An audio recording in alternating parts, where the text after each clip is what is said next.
before I begin, I'm going to sort of try to create some context for today's talk and my book. I'm going to do this by asking a couple questions of the audience. How many of you know, how many US troops were involved in the Vietnam War at its height? What was the highest number of troops back in the late 60s? 500,000, 500,000. So 500,000 troops, late 60s Vietnam War. You guys remember Operation Desert Fox, Storm and Norman Schwarzkopf, Gulf War I? We pushed Saddam Hussein out of Kuwait. Do you remember how many troops were involved in that campaign? A little higher, actually 500,000 yet again. Colin Powell said going big, remember? Big, hard, the Powell Doctrine, going big. So those are two paradigms, two contexts. 500,000 US troops fought in the jungles of Vietnam, and 500,000 troops were used to crush Saddam Hussein's army in the mother of all battles. Now, Iraq is about the size of California. Vietnam also. Afghanistan, by contrast, is a lot larger than California or Iraq. It is mountainous too. It is bigger than Texas. It is about 7 times bigger than New England. So we're talking about giant spaces here. And as you see that I've done here, I've drawn some mountains you may not know of called the Hindu Kush. That means the Hindu killers. Those mountains are higher than the Rockies. I crossed them in August and there's still snow on their peaks. They stem from the Himalayas. They're giant. You may know Afghanistan's history as the graveyard of empires. Do you know any empires who were defeated in Afghanistan offhand? The British went in there from India in the 1800s, and a British army of 16,000 marched into Afghanistan, and one guy came out. The biggest British defeat in the 19th century was in the graveyard of empires. They lost an entire army.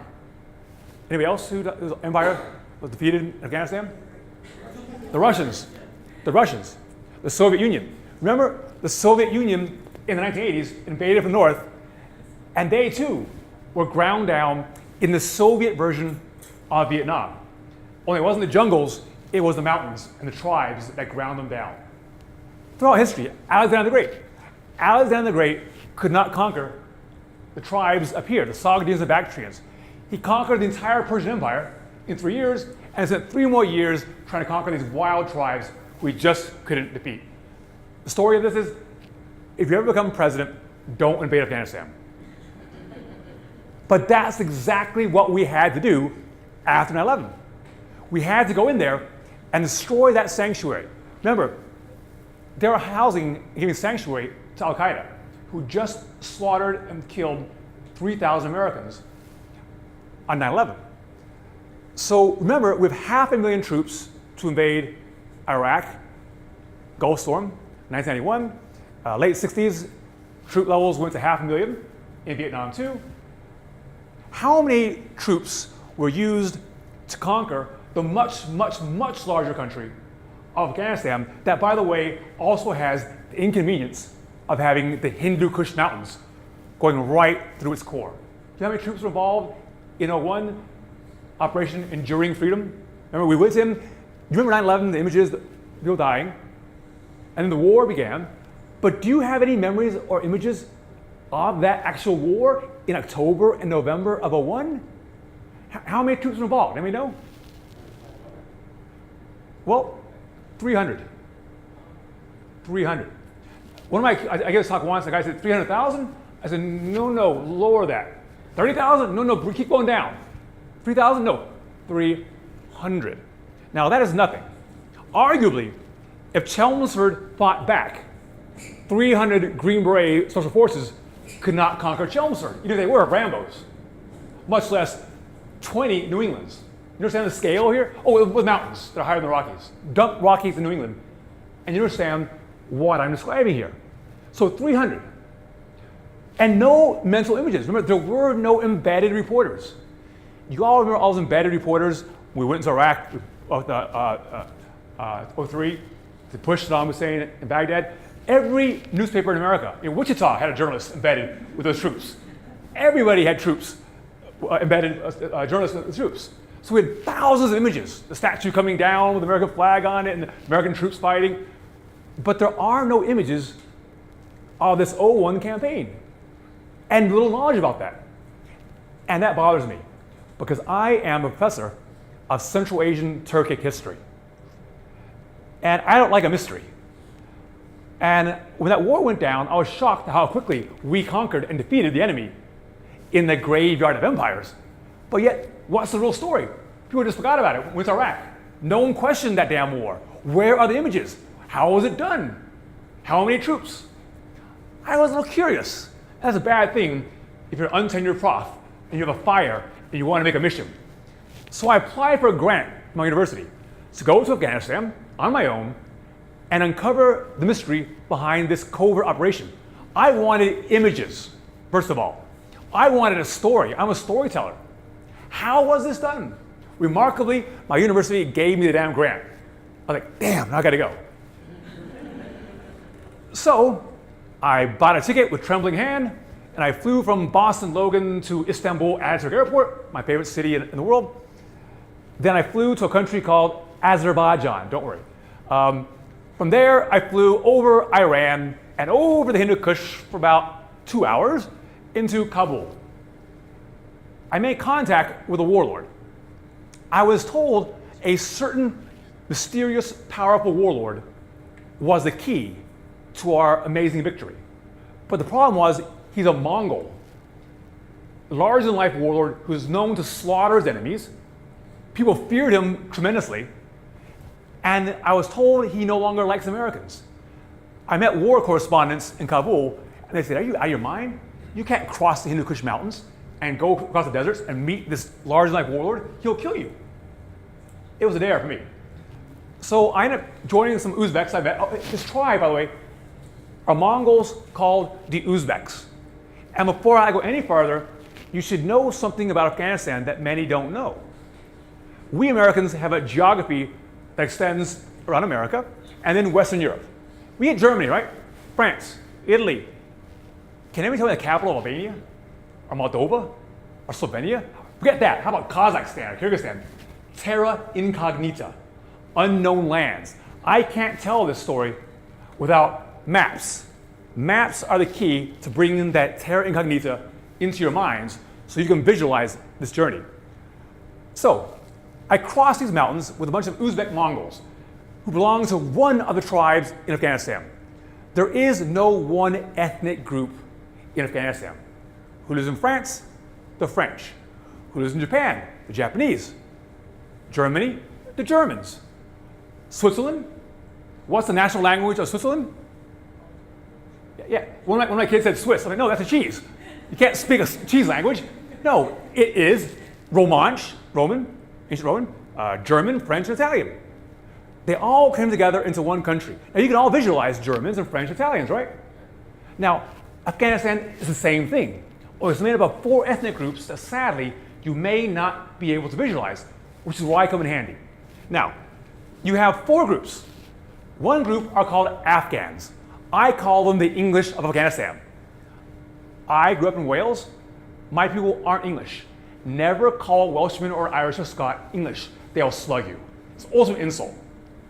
We don't like the English because they conquered us and stole our homeland and made it Britain. Now, in Afghanistan, we have the English, only they're called, get this, Afghans. And they named the whole country after themselves. Where do they live? Down here, across the border into Pakistan. Oh, and these Afghans, by the way, they're Aryans. Blue eyes, green eyes, the mysterious girl on National Geographic, red scarf, green eyes. Aryan, right? They're Aryans. Their language is distantly related to English. One group. They conquered everybody else. In the mountains here, we have Shiites, Mongols. So we have the Afghans. Oh, Afghans don't call themselves Afghans mainly. They call themselves Pashtuns. Pashtuns. But they're Afghans. The group I'm going to live with, however, are Mongols. They come from, Genghis Khan, the world's greatest empire of all time. He rode on horseback and conquered the world from, the Pacific to Poland.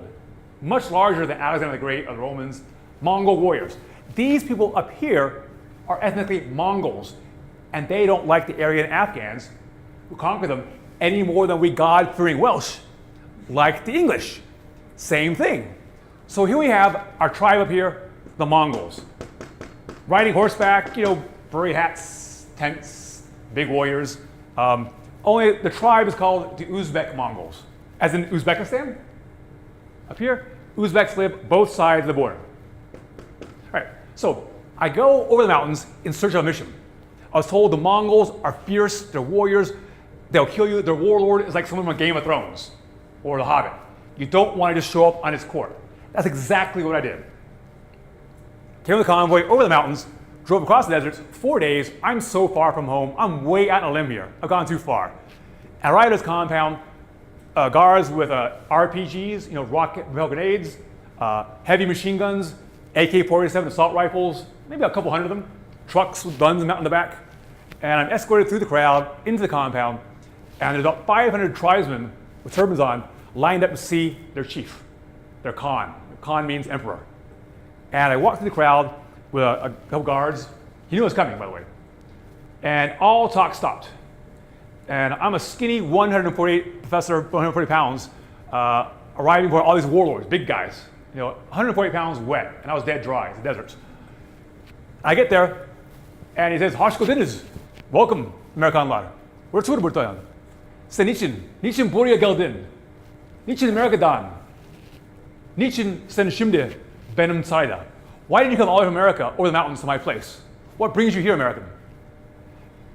And he looked at me. I said one thing that I knew, I thought long and hard before I met this warlord. I said, "Ben buraya geldim, Boston'dan, çünkü ben dostumname yazmak istiyorum." I came all the way from Boston to write the Dostum Name. The warlord's name was Dostum. I used an ancient word Name after Dostum, the Dostum epic. And no one has written an epic of Uzbek in 400 years. I know, I'm a geek, I study this stuff. So when I said Dostum Name, people were shocked. I know their culture. I'm speaking the language. It's a variant of Turkish. Turkish and Mongol are very close. And he looked at his second in command, a bigger guy named Wall, who was accused of killing 2,000 Taliban with gasoline. And he looked at me, he goes, "I like him. It's about time someone heard our story." And Dawson said, "Tamam, Atur, have some biscuits. I will tell you the story." I said, "Tell me the story of how the war happened. How did 300 Green Berets conquer the graveyard of empires?" He goes, "Calm down. I'll tell you." But I knew as I sat down, I was getting the story of my life, I would get tenure, and I would have a promotion. So I was stoked, to say the least. So what I'm going to do is tell that story, and I found out the story is based on 3 key words: Soflam, Mazar, and Dostum.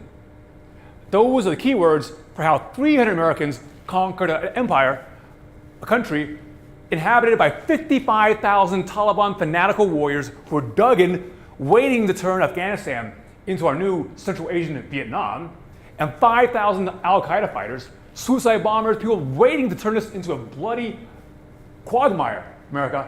How we did this in just 60 days with 1 American lost and only 300 boots on the ground.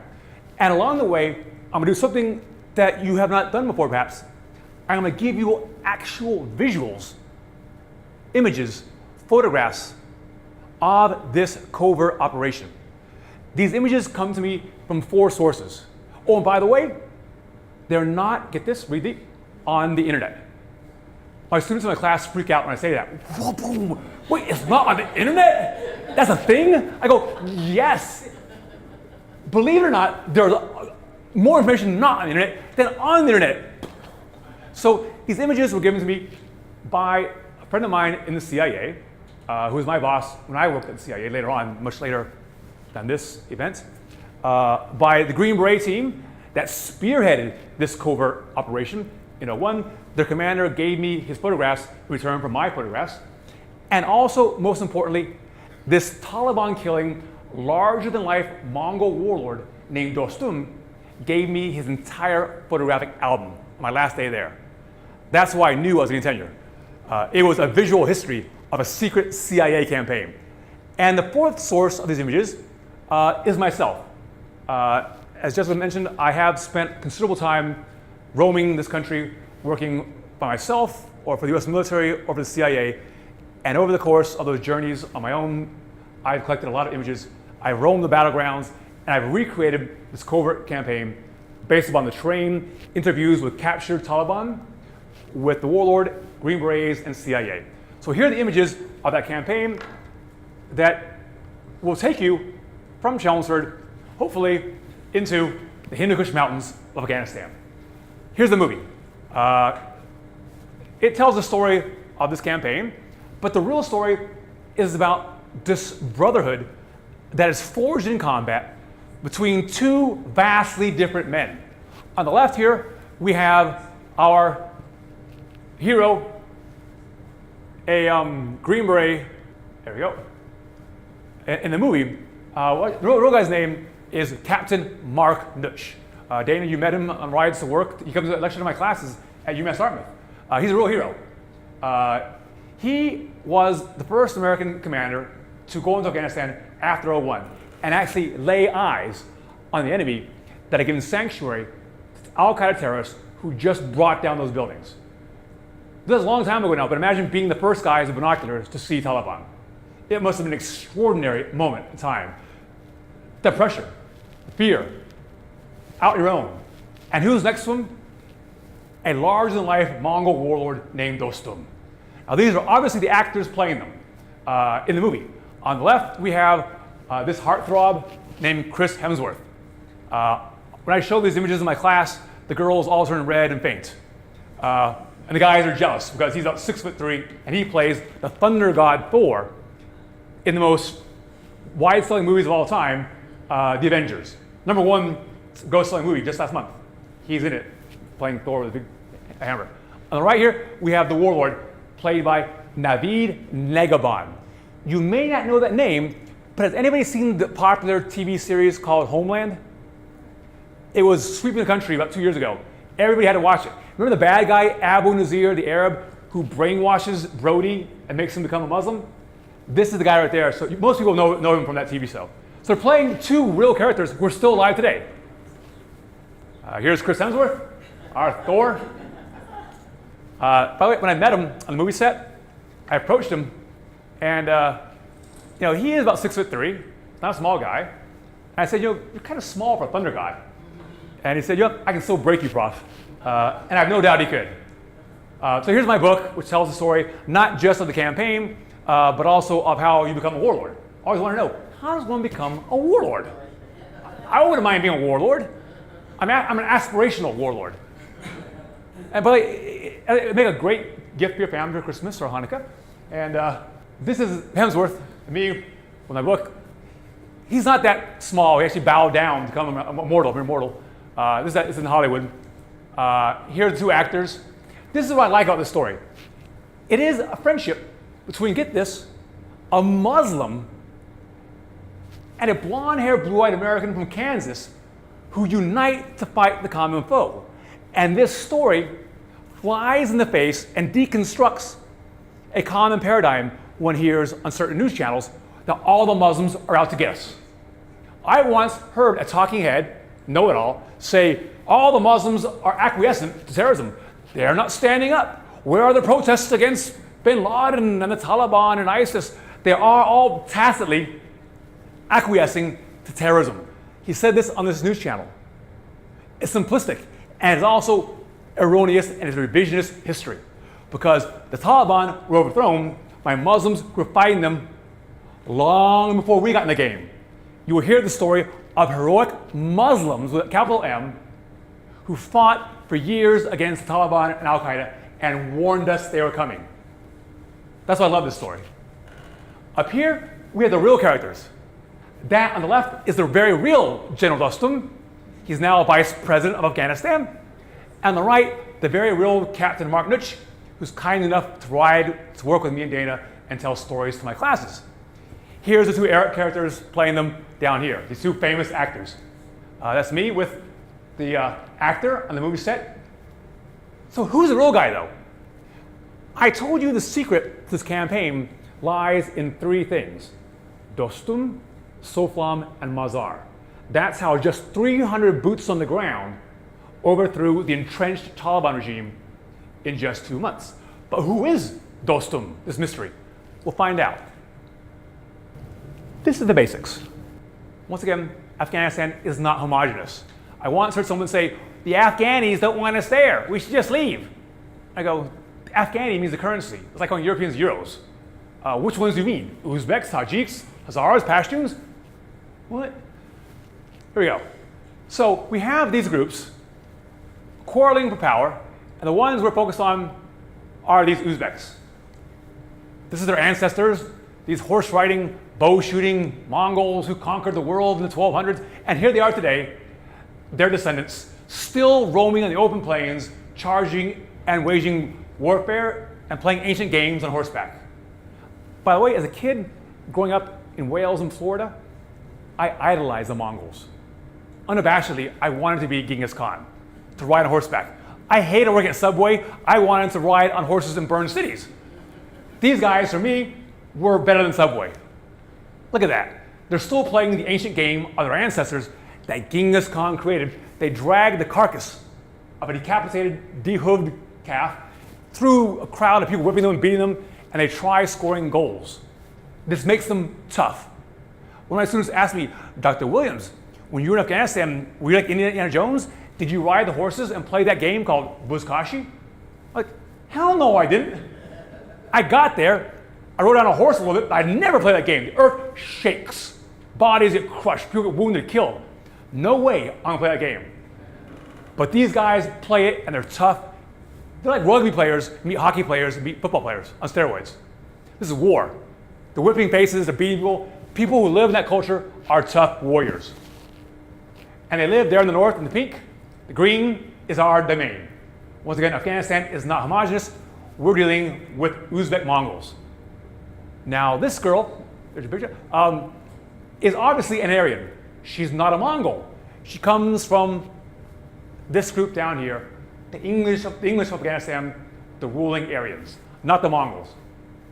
Now, you remember in the 1980s, the Soviet Union, the big bear, blundered into Afghanistan and fought for 10 years and was defeated by the rebels. Anybody remember the name of those CIA-backed rebels who ground down the Soviets for 10 years in the 80s? Reagan had a picture of them in his office in the White House. He loved them so much. They're called the Mujahideen. The Mujahideen. That means the warriors of God, the warriors of jihad. And the CIA sponsored warriors of God, Muslims, waging jihad against our enemies, the Soviets, in the 80s. Remember that? And we won a proxy war with these rebels in Afghanistan. It was a great victory for the CIA. The man who fought that war for us, our proxy, our surrogate warrior, is a famous man on the right there named Massoud. Reagan had a photograph of him in his office. He was a legend in the 80s. I grew up in the 80s in Florida, cutting out pictures of him in the newspaper. There was no internet. He was my hero. Some people root for, I don't know, Tom Brady. I root for Massoud. Now the war ends, the Soviets withdraw, right? You all remember the Soviets left in 89? Just like us leaving Vietnam? And the country broke up into little ethnic fragments. And that man right there, my hero, Massoud, led a group of Persians, almost like Iranians, but they're Sunnis, that live in the mountains of northeastern Afghanistan. So now I'm giving you a third ethnic group. The first being our Mongols up here in the plains. The second being these green-eyed Aryans down here, the English of Afghanistan, i.e. the Afghans. And now a third group called the Tajiks. Here's Massoud, my hero. He's a Tajik. Tajik simply means Persians, mountain Persians. He ruled them, he crushed the Soviets, and when the Soviets left, he created his own little state right here, Massoud. And that guy on the left, the hero of my book and this story, the larger-than-life Dostum, the Taliban killer, he created his own state too, about the size of New England, right up here in the north. This is Dostum's territory. Massive. and controls the holiest shrine in Afghanistan. It is what I call the Vatican of Afghanistan. I'd like reaching my audiences in languages they understand. This houses a shrine of a chap named Ali. Ali happens to be the son-in-law of a guy named Muhammad the Prophet, who founded Islam. And Muslims believe in this area he is buried there. So this is holy, holy soil. It's like having one of the disciples buried up there. Afghans believe one thing. Whoever controls the Vatican of Afghanistan, the holy city of Mazar-Sharif, with a shrine going back 1,000 years, that person has the blessings of God. The mandate of Allah. Allah being the Arabic word for God. So, two warlords control two states. This one, I would not mind living in the 90s. Movie theaters, a big university for women, TV sets in every room in the houses, vodka flowing, very secular. Why? Because the man left there, this mysterious Dostum, get this, fought against Massoud for the Soviet atheist communist invaders back in the 80s. So not all Afghan tribes fought to repel the Soviet invaders in the 80s. One tribe, these Uzbek Mongols who ride horses, they fought for the giant Soviet invasion. Now, as a kid in Florida, I was a Cold Warrior. I watched Rambo 3 when he kills the communists over and over again. I wanted to kill Russians. I loved Reagan. It was the Cold War, a bipolar world, binary, black and white. Remember Reagan said, Soviet Union is the evil empire? It was evil. We lived there in the Soviet Union. I mean, it was grim. KGB. I hated it. I took 4 years of Russian, lived there for a semester. It was dark. So I asked this warlord, first thing, your warlordness, why did you, Dostum, fight for the evil atheist Soviets in the 80s when they invaded your country? And he got really angry and marched out. You shouldn't piss off a warlord in Afghanistan.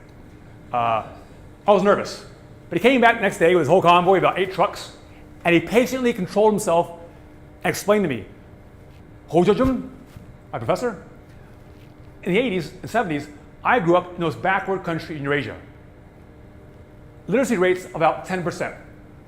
Average mortality, 45 years old. Infant death, you can't believe it. Members of parliament sign documents with their thumbs. Women are stoned by mullahs. Mullahs means tribal priests. It was backwards. Our young man, Dostum, worked on oil wells being dug by the Soviets in the north, and they trained him in the Soviet Union in the 70s. He saw free women driving cars in parliament, women being cosmonauts. He went to a country inside the Soviet Union, a republic, called Uzbekistan. And he was an ethnic Uzbek himself. This border is artificial. He saw Uzbeks riding metros, subways, universities, swimming pools, theaters, free women driving cars, bars, movie theaters, modernity. And he said the Soviets brought modernity to my co-ethnic people, my tribe, my Uzbeks, living in their country. I wanted modernity. I wanted electricity, schools, health clinics, roads. The Soviet Union brought all these things. He said, Brian, the same thing the Americans are bringing to Afghanistan now in 2001, 2, 3, 4, 5, roads, girls' schools, all the stuff we built. The Soviets did the same thing in the 80s. That's why I supported them. I was against jihad. I was consistent. You Americans were not. You supported the rebels, bin Laden. The CIA-sponsored holy war. I was always against it. You used my country as a chess piece in your proxy war across the globe to fight the Soviets. My country would have been better off had the Soviets won. There would be no Taliban. There'd be girls in parliament, girls in school. Anyways, we solved that problem quickly. He forgave me. But these are the two most powerful warlords in Afghanistan in the 1990s, when Bill Clinton was president here in America. Sadly, though, after the Soviet Union departed from Afghanistan in defeat, a new tribal group, a messianic group of almost medieval warriors called the Students, that means Taliban in Pashtun, began to conquer the Pashtun lands. Remember, Pashtun means Aryan. Pashtun means the English, the Afghans. They began conquering in this area here and burning movie theaters, shooting women. If you have too much ankle below your burqa, the burqa, the big veil, they'd blow your foot off with a gun. You amputate, or bleed to death. If they caught you with fingernail polish, they'd bring you in a square and cut your fingers off with a knife one at a time. TV set, whip you and put you in jail. On and on. It was the dark ages. The Taliban were conquering their own group, though. The Taliban, remind you, come from the ethnic group called the Pashtuns, and they're conquering their own group, enforcing strict Sharia law, Islamic law, worse than the Saudis. But up north there, we have our two warlords, our heroes. Dostum, with a big secular realm about the size of New England, and Massoud in the right there with a very moderate realm too. These two warriors fought a bloody war against this horde of black turbaned students coming from the south, trying to enforce draconian medieval laws in the whole land and conquer the other ethnic groups. Here's our Taliban. In 1998, the Taliban defeat Dostum because his second in command betrayed him and let them through the front lines, get bribed. Dostum, who had tanks and airplanes and horsemen, tanks from the Soviets, helicopters from the Soviets. Remember, Dostum fought for the Soviet Union in the 80s. They gave him all their hardware. Despite all his hardware, he's betrayed, and the Taliban conquered his free realm in 1998. They killed women who had no burqas on. They stoned them in public. They closed down his university. They set fire to his movie theaters. They shot TV sets. They banned women working.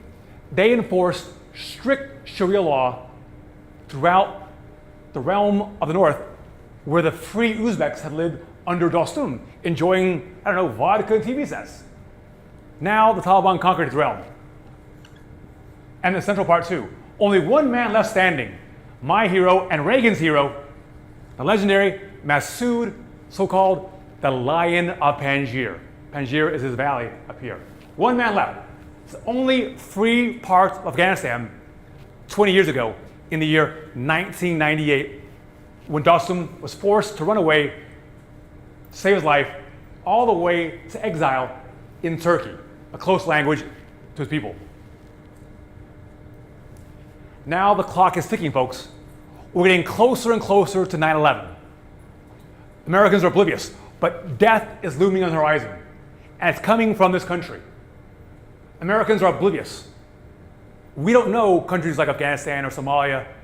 We barely know Western Europe, Germany, France, Italy, Spain. Afghanistan was not on the radar in the summer of '01. In the summer of '01, Gary Condit and his murdered intern, Chandra Levy, were everybody's important story of the day, because the whole globe was important about that, Chandra Levy. Same today, it might be called Trump TV. But there are things happening, get this, out there in the WORLD, the world. And Afghanistan was simmering with things, because the Taliban, these fanatical Pashtun Afghan Aryan warriors, gave sanctuary to Arab al-Qaeda terrorists who were plotting to slaughter thousands and thousands and thousands of Americans in the summer of '01. We had a new president by the time, George Bush. And Massoud, this Persian rebel, a Muslim, Reagan-elect, begged George Bush Jr. for help. Give me weapons, satellite imagery, medical supplies, communication equipment, money. I'm outnumbered. I'm the last man standing. I have 15,000 men against 60,000. I am a moderate Muslim. I'm the kind of guy you should support. Help me. Bush Jr. gave him nothing. Who was Bush Jr. fixated on in the summer of '01? Saddam Hussein, who, by the way, had about as much to do with 9/11 as the Swiss did, or the Guatemalans, or, the Navajos. Saddam Hussein had nothing to do with 9/11. Poor George Bush was focused on the wrong ball. Al-Qaeda were about to slaughter us. Massoud's begging for help. He got none. Saddam Hussein on the membrane. Bush was focused on the wrong damn country. Meanwhile, the clock is ticking. But one man came to assist Massoud in his lonely battle against the all-conquering Taliban hordes who assaulted his lines almost like World War I trenches every day, launching mass attacks against his realm, his sanctuary in the northeast. That man was General Dostum. He said goodbye to his 2 wives, crying, begging him to stay, all of his children, and he said, I'm going to fight in Afghanistan. It's a one-way ticket, they said. I know. I won't come back. But I can't be a man of honor and let my people be repressed in the mountains, in the plains. I must go fight to free my people from the scourge of the Taliban, who are stoning our women in the streets, burning our shrines, killing people, murdering them, demanding taxes, enforcing strict Sharia law with a whip. I must go back and defend them. So in April of 01, our exiled Mongol warlord leaves Turkey, flies to Tajikistan, comes into Massoud's realm, and then flies in a helicopter way up in the mountains here to a little base where some rebels are hiding out. That base is right there. This is a close-up of this map. You can see that right here. So here's our shrine. Bingo, zoom in. Bring the satellite in. Here's our holy shrine, Mazar Sharif. You see it right here in the map. Here's the north, right there. His plan, to launch a rebellion up here and break out of the mountains and try seizing this shrine. That's his plan. I got it here. Get it. So we'll see if his plan works. Mind you, it is the summer of 01. And terrible things are happening in Afghanistan. Here he is, he's back now. Why were we so ignorant of all of what was going on? So oblivious to the incoming threat. I think it is something with American psyche. You watch American news, it focuses on this thing called America, not the WORLD. You have to watch BBC to find out who won the election in Italy, what Merkel is doing in Germany. Many Americans don't know who the Prime Minister of Britain is, the gun to their head, the capital of Canada. It's just not in our, we're just isolated mentally. I think 1/3 of Americans actually have passports. 2/3 of Americans will never see the other side of Niagara Falls. It's too foreign. It's too scary. Who's out there? Arabs. The French, even worse. People with funny teeth, the Brits. I mean, it's scary to Americans. That's part of it. And certainly, it comes from the top down, too. President Bush had been out of the country just about 5 or 6 times when he became president. He wasn't a global strategist like his father was. His father, George Bush Sr., was a tremendously effective foreign policy president. This is a man who handled the fall of the Soviet Union gracefully and made sure it didn't become violent. A man who launched the Gulf War I, and defeated Saddam Hussein and kept an alliance of Arabs, Jews, UN, everybody together to fight. George Bush Sr. was a master geopolitical strategist. His son was the exact opposite. The apple fell so far from the tree it rolled down the hill. So it comes to the top. The priorities have to go to the CIA. Do this. Remember, before we invaded Iraq in 2003, Dick Cheney multiple times went down to CIA headquarters Langley and told them, give me evidence of WMDs. He forced them to make cherry pick. Now, if the Bush Jr. administration had been forcing the CIA to focus on Al-Qaeda and to collaborate with the FBI, they would have caught those 19 hijackers. Instead, remember what country was Bush Jr. focused on in 01? Iraq, which, by the way, had no nukes, had no anthrax, biological, nothing, and definitely zero links to the enemy called Al-Qaeda. The arch enemies. There was zero reason to go too far, a bridge too far, and invade Iraq after already defeating bin Laden and Taliban. So it came from the top. I think it came from the top, and it came from the bottom. So there's our battlefront. In the orange, that's the last free part of Afghanistan. Massoud is fighting there. But look, you see that little bubble up there? It says concentration of forces, Abdul Rashid Dostum. A small rebel pocket, way up in the mountains, right here. About 180 miles south of the Vatican, Mazar Sharif. This is all happening in the Gary Condit, Chandra Levy summer of 01. America is a big ostrich with its head in the ground, about to get hit in the butt by Al-Qaeda.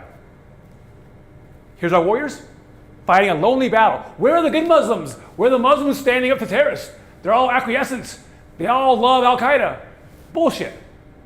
There they are right there. Muslims fighting a lonely battle against Al-Qaeda and the Taliban in the summer of '01, begging us for help. Where were we, I ask you? Oh, that's right. This doesn't fit that simplistic paradigm that all Muslims hate us for our freedom. It's too complex. It's a nuance. And the nuances are where I live.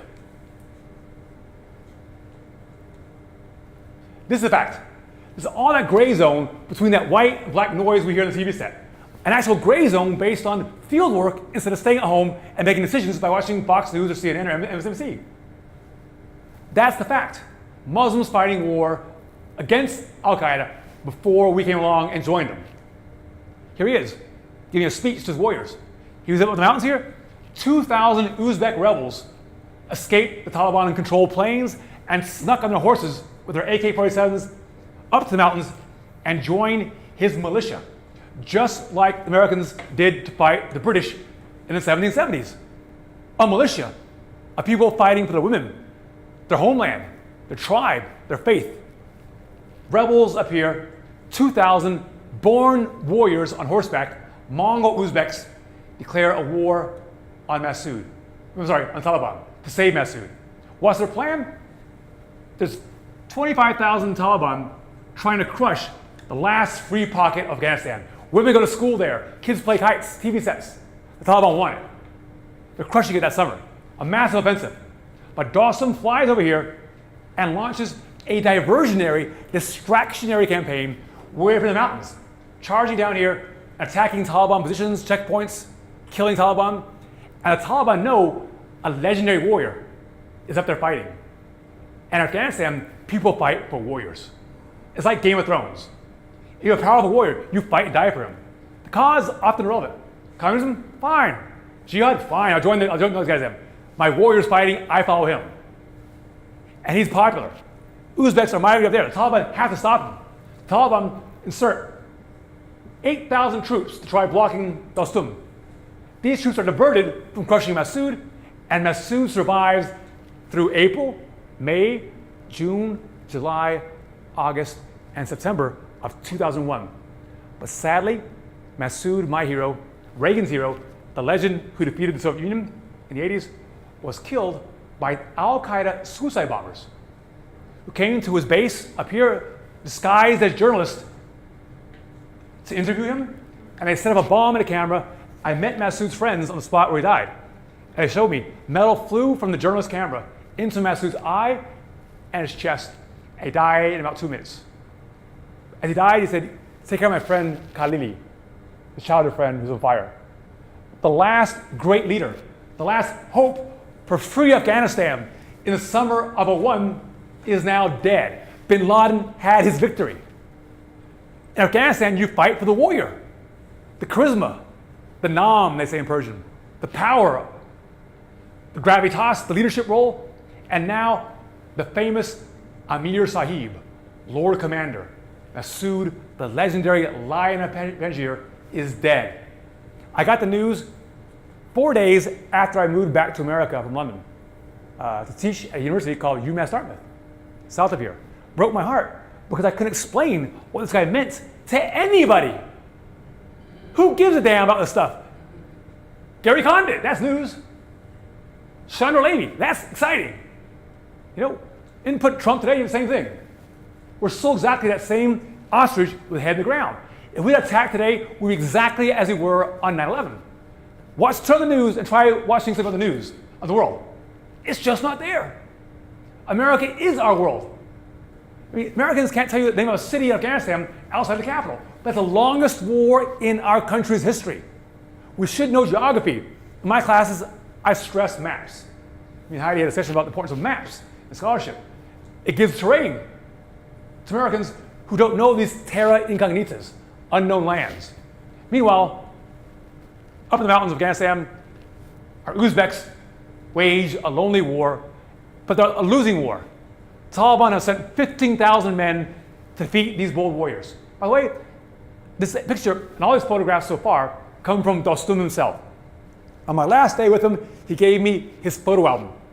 My hands are shaking. I knew it was gold. This image struck me the most. As a geek who romanticizes Mongol warriors like Genghis Khan or Attila the Hun. That is an epic photograph of a Uzbek-Mongol war council. That photograph could have been taken in the year 1200. Mongols planning to conquer Poland. There are no modern weapons there. It's just ancient warriors fighting a lonely battle with no US support as 9/11 is looming. This is epic too. Dostum leads his men from the front. You can't delegate authority in Afghanistan. You fight from the front with troops. I suspect we'd have less wars today if we had to have Bush, Obama, or Trump actually go into Fallujah on a tank and fight to death. You might find self-preservation becomes more important than looking for WMDs or whatever.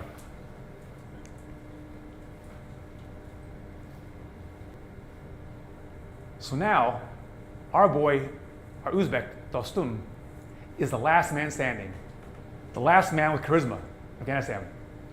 He is a hope for the rebellion. Dostum, an Uzbek, the lowest ethnic group in Afghanistan.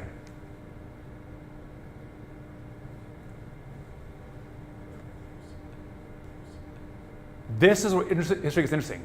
This is the story I found when I visited Dostum.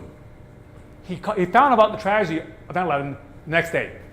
The Tajiks were all excited, scared, nervous. Our enemy, Al-Qaeda, who fight in the ranks of the Taliban, have attacked across the globe and attacked the American superpower. What does this mean? Dostum said, the Americans will come. He's been there once when he was a leader of the North to the oil treaty. He saw these things called the World Trade Centers. Giant, unimaginable towers of glass and steel. A Mongol Uzbek saw those things. He said, when those came down, I knew the Americans would come. He found a way to use his only phone, a solar-powered satellite phone, to call an American friend in Uzbekistan, Charlie Santos, who worked for an oil company. He called the CIA and said, I have a phone caller from an Uzbek warlord who says he wants to help you fight the Taliban. Your enemies are his enemies. He said, it's about time you join me. And the CIA said, what is this, a Muslim warrior with boots on the ground who knows the terrain? Oh my God, well, who's on the ground? Sorry, this is a dream come true. They asked him, what do you have? He goes, I have 2,000 horsemen. What, horsemen? I mean, last time I checked as a historian, the last big cavalry charge in history didn't go so well for the Poles in 1941. Horses don't fare well good against Panzer and Tiger tanks. So CIA was skeptical. But he had a plan. He goes, listen, I have a plan. Don't launch a full-scale Soviet-style, British-style invasion of the graveyard of empires as winter's approaching and the mountains will be covered in snow. You can't fight in sub-zero temperatures in the mountains. Let me assist you. I have a bold plan. If you can help me, I'm a Muslim. It'll put a Muslim face on this war. You don't have to fight and die. My friends, my followers will fight and die. I want to break out of my rebel base up here at 8,000 feet, break down into this valley, charge through the valley through all these Taliban tanks and trenches and guns, and seize the Vatican of Afghanistan.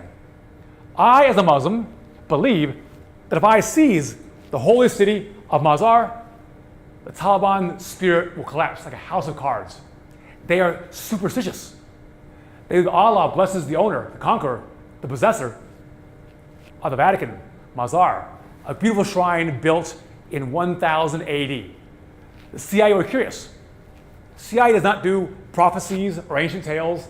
They do drones and lasers, bombs, satellites, aircraft carriers. But this ancient prophecy of the man who seizes the shrine piqued their curiosity enough to send him a 10-man CIA infill team called Special Activities Division. These guys are CIA killers, the ones on the TV shows, not the ones who do analysis. They're snipers or assassins, ex-Green Berets, ex-Navy SEALs. They flew in the longest helicopter infiltration in world history. All the way from up here in Uzbekistan, hundreds of miles, way up in the mountains. The helicopter almost couldn't make it that high, straining, a big Chinook, two blades. At night, it landed way behind Taliban lines in the mountains, and Dawson's warriors came riding out of the fire to greet them. And Dawson brought a big map and showed the CIA his plan. They liked it. So they asked for help. And this is when Central Command of US Army comes into play. When the towers came down, the US sent elite Green Berets into the neighboring country called Uzbekistan, ex-Soviet. They're waiting for orders. And suddenly, this Uzbek says, come to me. The CIA says, go in. Now, the Green Berets are not the same thing as Navy SEALs. You all know Navy SEALs, right? That they killed bin Laden? Green Berets are something different. Green Berets were created by President John F. Kennedy to go behind Soviet or Warsaw Pact lines and create chaos. Green Berets are called masters of chaos. They blow up telephone lines, shoot governors, plant landmines, and most importantly, they act as force multipliers to galvanize local forces to fight against the Soviets or anybody else. They train them. They mobilize them with weaponry and aircraft. Green Berets can create rebel groups behind enemy lines and go native for months at a time. That's what Green Berets do, unlike SEALs who just in and out kills. So we have masses of chaos flying in the second largest infill ever. A Green Beret A-team of 12 elite Green Berets, sniper, medic, call an airstrikes guy, JTAC, etc. And the commander comes from Kansas, Alma, Kansas, ex-rodeo rider. Pure coincidence. They fly in, they land on the ground, they meet Dostum, and he greets them. They break bread. That means they have protection. There's men now. No American can die. And Dostum said, what can you do for me? You are 12 men. I know Americans are powerful. You have bombers in the sky. What can you do? And Captain Marknuch, played by Chris Hemsworth in the movie, said, we have SOFLAMs.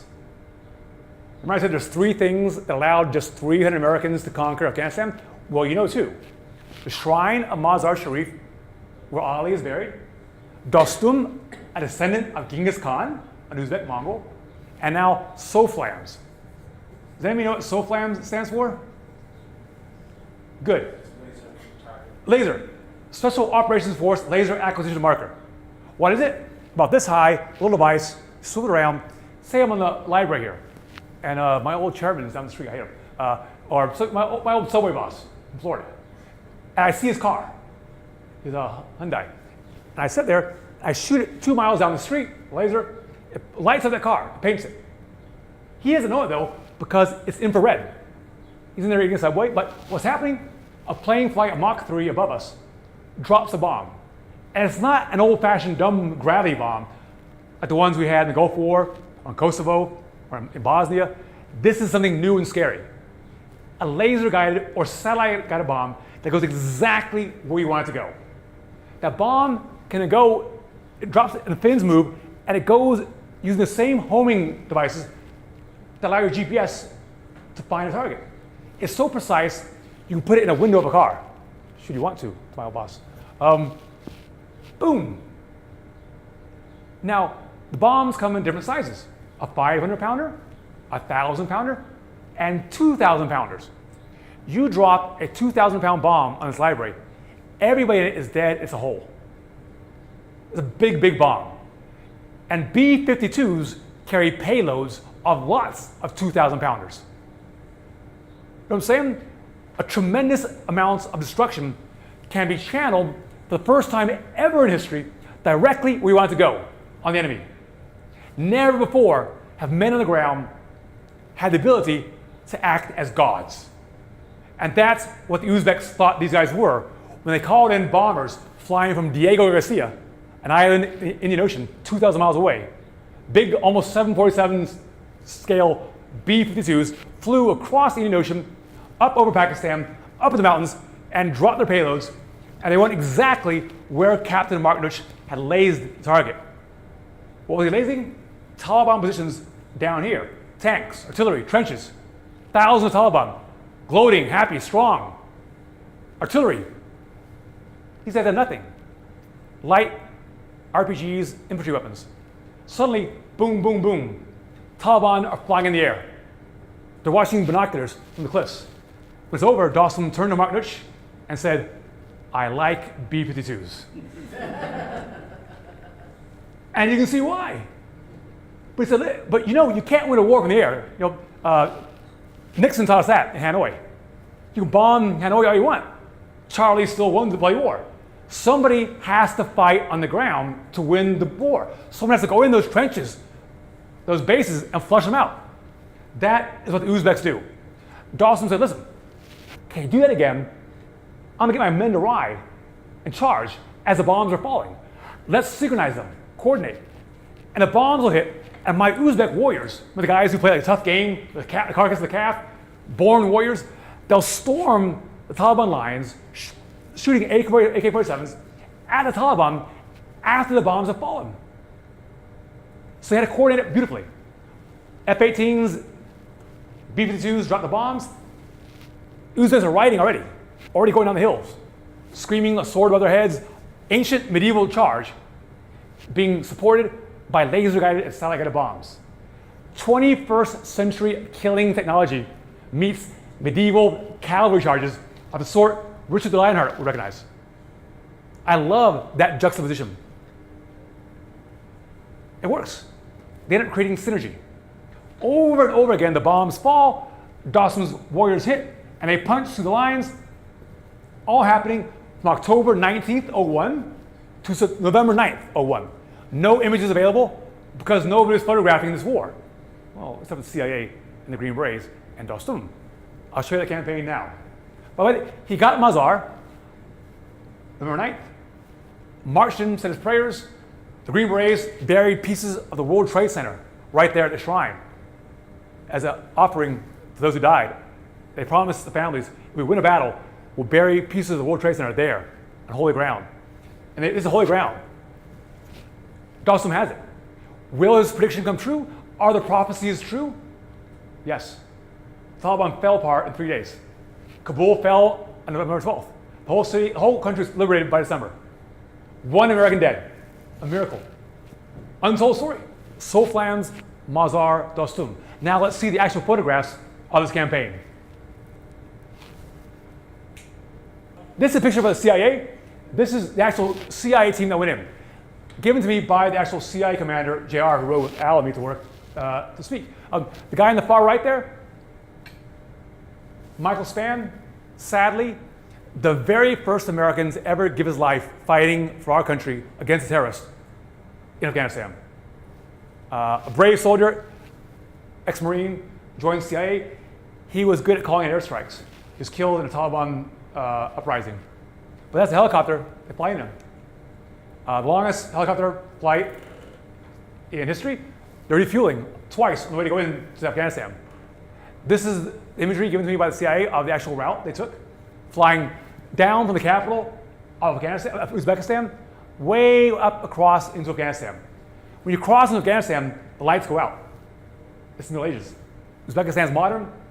Afghanistan, very few electric grids and lights at night. Now, I was watching the war, watching BBC in October of 01, and I saw this image come up. Nothing surprising about Kabul being bombed, or Kandahar, which, by the way, is Afghanistan's second largest city. What struck me as fascinating is that place right there, Dar Yusuf. That is a little valley, about 2,000 people living in it, right up here in the mountains. Why bomb some sheep? Well, I knew, because I'm a geek. I knew a guy named Dostum had gone back. I was fighting in those mountains. I knew from that map the CIA were working with this warrior, who I knew, to fight together against the common enemy. Now, remember October 01? The media was going nuts. No victory. Where's the Taliban going to fall? New York Times had a title that said, Afghanistan will be the new Vietnam. We're getting nowhere. Bombs are dropping, the Taliban are mocking us. Nothing was happening. And remember Secretary of Defense Rumsfeld? I like the guy. He's pretty witty and pithy. He peppered his talks with all these funny quotes and things. He won the media over. But they're asking him they're begging for blood. President Bush was. Bush said, bring me bin Laden's head. Nothing's happening. We're a month into this thing. A month and a half. We're rolling towards November now. Winter's coming. The war will be lost. He got angry one day and did this. I remember it like yesterday.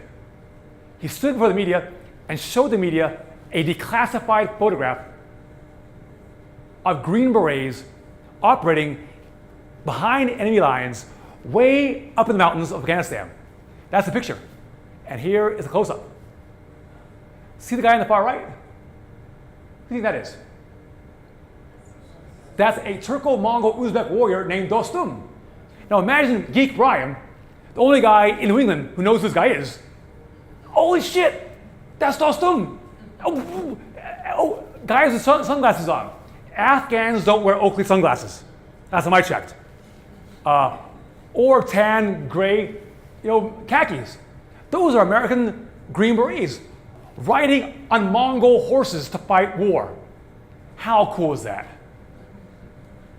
I romanticize this stuff. That was my magic moment. Now this is a map that I drew with Captain Mark Nutch. Here's our rebels. Dawson was to break north and seize that shrine. That's the actual picture of the valley. This photograph comes to me from the Green Berets, from Captain Mark Nutch, a true hero, if there ever was one. And here's Dostum and his Uzbek Mongols, warriors from the Middle Ages, riding up to greet Americans who've landed in their lands. Men from places like West Virginia, Kansas, far from home. We're not Kansas anymore. We're in the Hindu Kush. A meeting of two separate times and worlds. Middle Ages meets 21st century. America meets Mongols. And that's the image I love the most. On the far bottom left there in tan, Captain Mark Nutch from Alma, Kansas. That's his team, and that's Dostum. And that's his solar power battery for his phone. Muslims and Americans fighting the common foe. This photograph comes from Dostum. That's the A-team. Average age, 31. That's Captain Mark Nutch at the bottom there. I got this photograph from Dostum, and when Captain Mark Nutch came with his lovely wife, Amy, to my house in Boston to meet me for the first time about 10 years ago, I showed him this photograph. He had tears in his eyes. He'd never seen it. One of the guys died subsequently. When it's 12 strong, it's not 11 strong. Powerful memories for him. This is his war. That's a remarkable photograph of an elite, covert Green Beret team, nervous, locked and loaded in enemy territory, way out on a limb. The first American boots on the ground to fight the Taliban after 2001. That's a lot of responsibility for a 31-year-old, for anybody. Here they are planning. Once again, this is a story about a brotherhood between a Muslim with a capital M, they all hate us, and an American from Kansas, fighting the same foe, plotting the campaign together. And this is an image of the man who was in charge of the whole thing on the American side. A legend who spoke to my university last spring, JR, former deputy head of Counterterrorism Center, CIA. My boss, when I worked there, he armed the rebels, the Mujahideen, against the Soviets in the 80s with Stinger missiles. He speaks the languages, knows the culture, immersed in this land for over 2 decades. He is the equivalent of a 4-star general on the ground leading this operation for the CIA. The CIA led the operation, not the Green Berets. And this, my friends, okay, on the left you have American rifles, anti-aircraft gun in the back there, kind of weird thing. But what's that? SOFLAM. That's it. Remember 3 things that led to this war? That is a laser shooting actual SOFLAM, and that's Bart Decker, Air Force combat controller, ground spotter, who used that thing to help the Green Berets call in airstrikes. That's a deadly, deadly thing. I'm glad we have them and they don't. I mean, you have the equivalent of the USS Missouri floating above you, and one guy can call in a bombardment of thousands and thousands of shells all day. You're a god. And the Afghan Uzbeks thought they were gods. Dostum called the Taliban up on their shell radios and said, "My men have Azrael." Azrael is the death angel in Islam. We're coming for you. We have magic lasers from Azrael. When I point at, the angels blow up. And sure enough, everything pointed at blew up. The Taliban began believing he had Azrael. He was playing PSYOPs, psychological operations, and thousands of Taliban surrendered to him. I interviewed them and they told me it was horrifying. You could hide from those bombs. The pilots had infrared goggles, machine guns, I think, inside the airplane. You couldn't hide. Your body glows. Bombs going off. That's an amazing picture. This is a captured Taliban commander shot in the arm, calling his own men, telling them to surrender. He has Azrael. These guys are Taliban. Do not invite them to Thanksgiving. Actual Taliban captured by Dostum's soldiers. This photograph comes from the Green Berets in the Air Force. That's Captain Bart Decker riding a horse there. I love that photograph. Americans on horseback. There he is again. And that's a beautiful photograph too. Dostum, a Muslim warrior. They call him the General Patton of Afghanistan, leading our men in battle. He led from the front.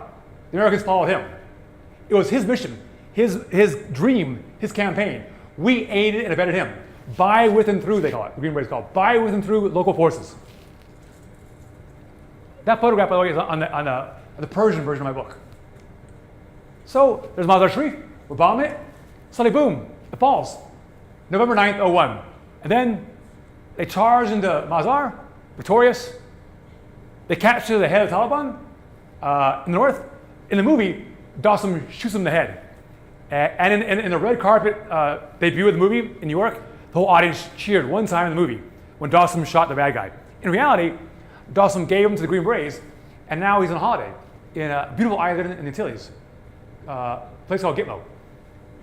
There he'll be in Guantanamo Bay until the day he dies. It fell apart. House of cards.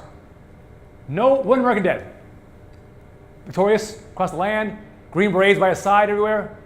The Green Berets made him an honorary Green Beret. When I visited his compound in the north, he showed me, Brian, come see this.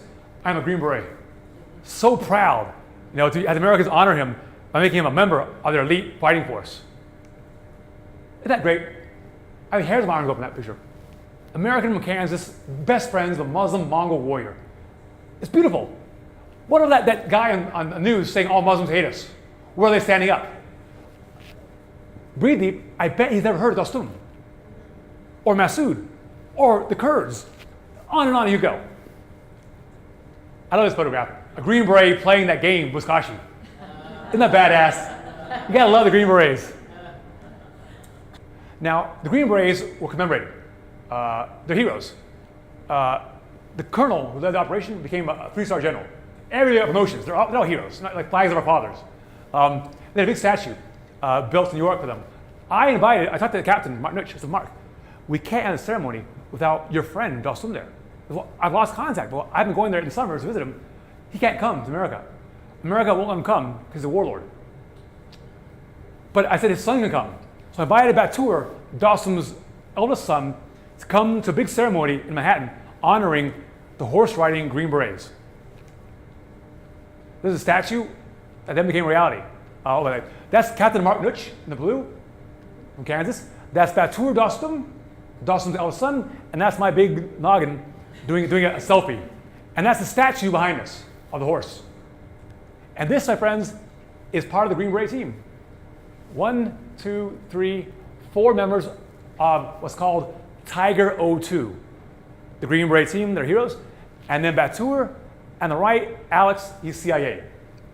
And there's a statue behind us. Right there, standing at the foot of the new World Trade Center. 1,076 feet high. Go see it, it's beautiful. Oh, you want toys? There's a Dostum toy. By the way, I brought that to Afghanistan to give to Dostum, he loved it. Here's a quick shoot through of my own photographs taken in my 4 summers and 1 spring spent in Afghanistan. I love betting on chickens. I know it's inhumane, but hey, you eat them anyway, so. There's no AAA when your car breaks down 8,000 feet in Hindu Kush. That was my tent one night. There was no Holiday Inn. If you find living hard in places like, I don't know, Turkey or Germany or whatever, try sleeping in a tent with camels outside every night making noise. It's more tent. Old Soviet tanks everywhere. I count them, hundreds of them. Every Soviet tank had 4 or 5 guys who died in it. Massoud killed most of them. Soviet planes everywhere. I was told, Dr. Williams, you can't just run around Afghanistan on your own without a weapon. You need an assault rifle so someone doesn't steal you or shoot you. So I bought an AK-47 with my grant money from the university. And they told me, you must have receipts. So I brought a whole notebook of receipts, all written in Pashtun, by the way, right to left in Arabic. Like, there's I have an AK-47, a truck with a gun in the back, 12 tribesmen, 1 rocket propelled grenade. Have at it. As you're going to start with college funds going for the best. You guys know that story of the big Buddhas of Abamian that are blown up? The biggest Buddhas in the world, the Taliban blew them up? That niche was where the 10-story Buddhas once stood. Way up in the Hindu Kush Mountains. Those largest Buddhas, the Taliban blew them up. As dumb as blowing up the Parthenon in Athens, because it's pagan. Or the Sphinx in Egypt, because it's pagan. More culture side. Taliban were fanatics. There's my guys. By the way, my students asked me, Brian, did you shoot the guns? I'm like, hell yeah, I did. It's a lot of fun. Never in anger, though. Just shooting at old Soviet tanks. And this, my friends, is a holy shrine in Afghanistan. 1000 AD. Those blue tiles still gleam like it was built yesterday. Got on your paper there. 1,000 years old. I got into it. I pretended to be a Muslim, did the prayers. Very dangerous thing to do. I got in and saw the tomb of Ali. I couldn't take photographs, I'd be killed. But I wish I could have taken a picture of that inside that shrine. Magical. The crucible of Afghanistan. Crucible. That's where all things happen. The linchpin. This is me with Dostum on the right there, and that's a UMass Dartmouth magazine I'm showing him. Alumni magazine. That's a pistol that General Tommy Franks gave him, thanking him, the head of Central Command. That's me and him with his horses.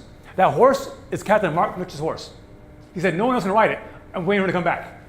Well, Mark never came back, but he still held that one horse for his blood brother, Captain Mark Nutch. Commandant Mark, he called him. As I was having dinner, there's Batur, his youngest son, in the blue. So finally the movie comes out this winter, January, February. That's me with the guy playing my friend, Dostum. When I arrived in the movie set, Naveed rode up on a horse. That's Dostum's actual costume. I had it shipped from Afghanistan. The president, he's vice president now, shipped it. I called him and said, can you send me your actual costume you wore? So the movie set can make copies of it.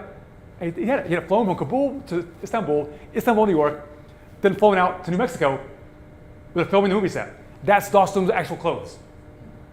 When Naveed rode up on the horse wearing those clothes, and the dust was flying, and the Taliban from New Mexico everywhere, all the actors, the extras, I felt like I was in Sugar Gun Plain in Afghanistan. It was eerie.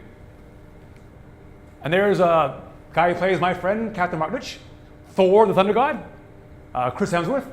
Nice guy, Australian, by the way. Yeah, better looking than me. But he's also got a lot of pressure playing an American with an American accent as Australian. But he did, watch the movie, amazing job. There he is riding in the combat. Of course, Jerry Bruckheimer, he had the bombs. And those are real bombs, by the way. The valley shook, you had to have earplugs in.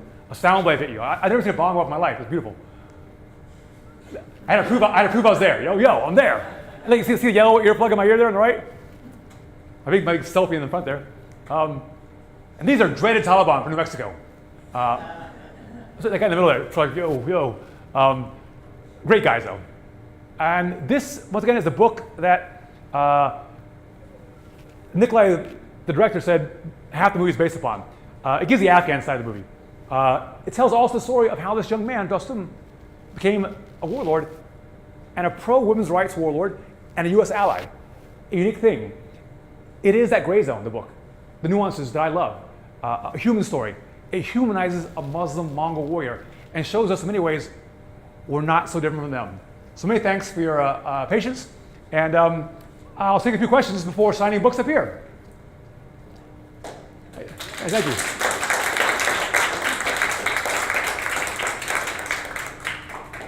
Yes.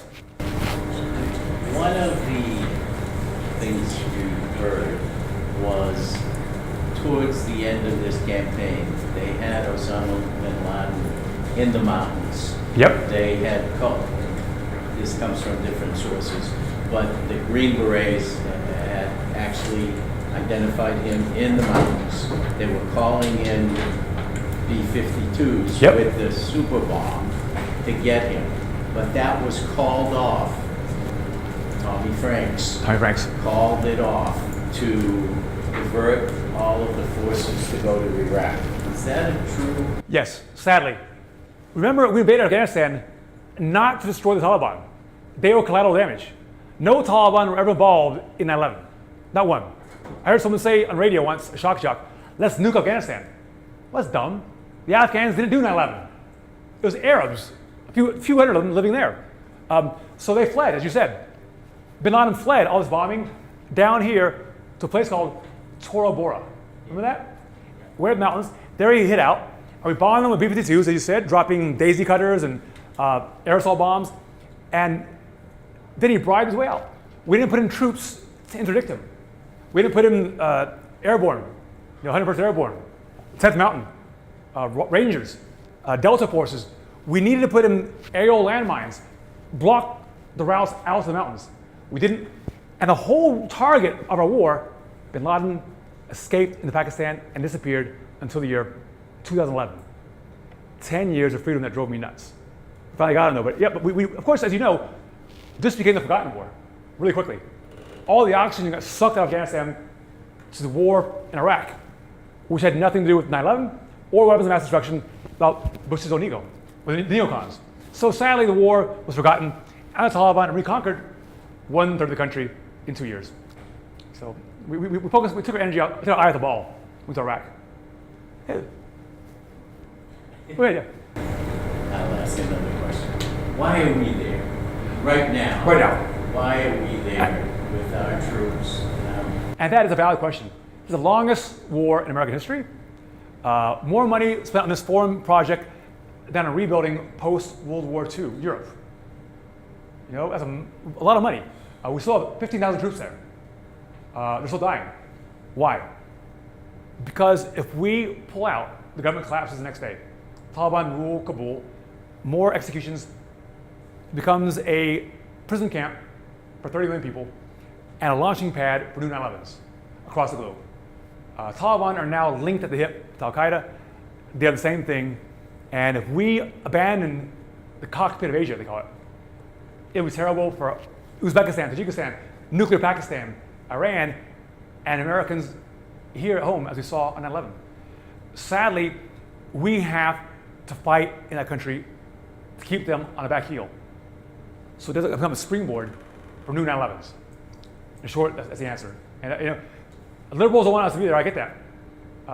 But the Afghans want us there, most of them. The women do, certainly. Dalsums, Uzbeks do, Tajiks do, Shiites do. The majority of Afghans want us there. And they're fighting, dying in the thousands to keep them down, Taliban down. We have a small footprint. We have like 5 or 6 deaths a year. It's not a big casualty rate now. We're using those bombs to help the local army. So we're giving them the air power, and they use that to keep the Taliban from conquering the country. And we're fighting on the cheap when it comes to American lives. So one more question? And by the way, please come up here and we answer questions up here, signing books. If there are any more questions? Yeah. Wasn't Michael Spann killed in a prison uprising? Yes, he was. Yes, so Michael Spann, this real hero, CIA, was killed in a prison uprising just west of Mazar Sharif. Taliban, we captured them all, thousands of them. We put them in this prison, but they rebelled. And they attacked the CIA, and he was killed. One other guy got away, Dave Tyson, who went to the Uzbek program at my university. And he was killed. Fighting for his country, a young man with a beautiful wife, a beautiful young daughter, she's not in college. It's very rare in a war, you know the name of the very first person to ever die. World War I, Vietnam, Korea, whatever. We know Michael Spann, a hero buried in Arlington, who died fighting a Taliban uprising in November of '01. Yeah, Kali Jenga is the Fortress of War. Yeah, so please, if you'd like to get a copy of the book, I'll grab up here and ask further questions and answer questions up here. Hey, thank you.